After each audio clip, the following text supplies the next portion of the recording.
Alright, let's dive into something that's got the entertainment world buzzing right now. So, Disney CEO Josh D'Amaro just gave a shout out to Sony for Spider-Man. Brand new day crushing it at the box office, and honestly, this is more than just corporate politeness. It's a big deal.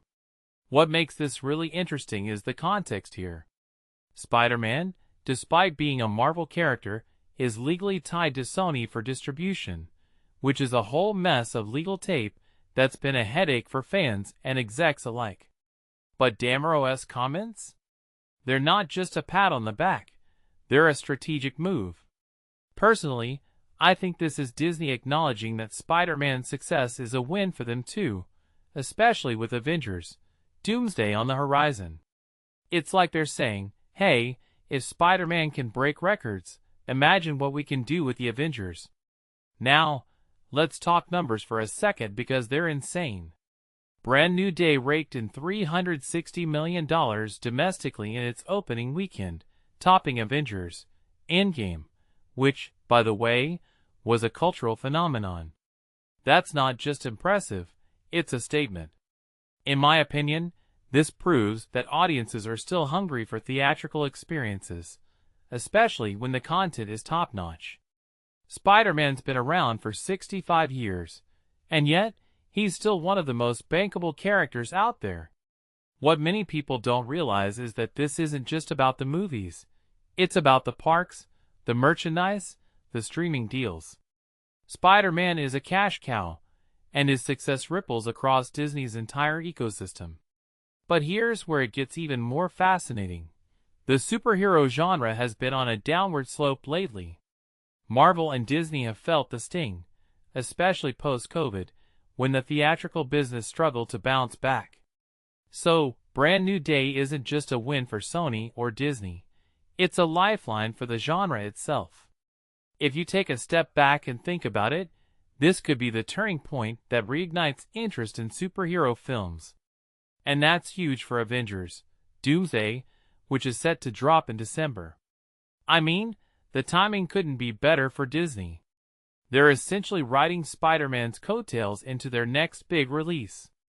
One thing that immediately stands out is D'Amaro's phrasing, bodes well. That's not just a throwaway line.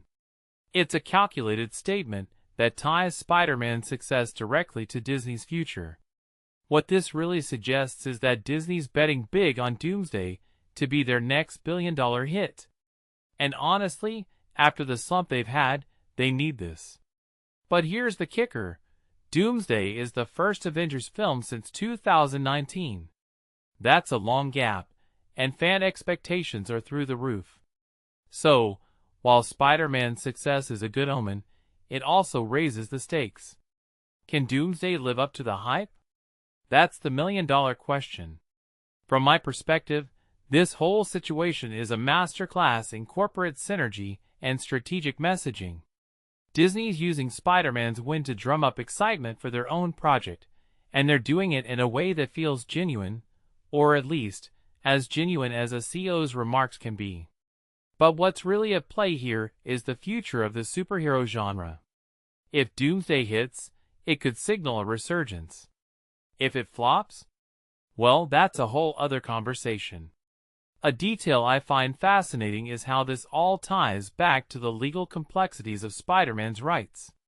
It's a reminder that behind every blockbuster, there's a web of deals and negotiations that shape what we see on screen.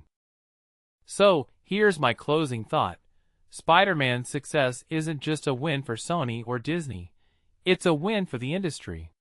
But it also puts a spotlight on Avengers Doomsday.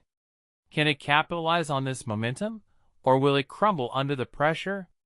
Personally, I think it's going to be a game changer, but only time will tell. What do you guys think? Is Doomsday going to live up to the hype, or is the superhero genre past its prime? Let me know in the comments below.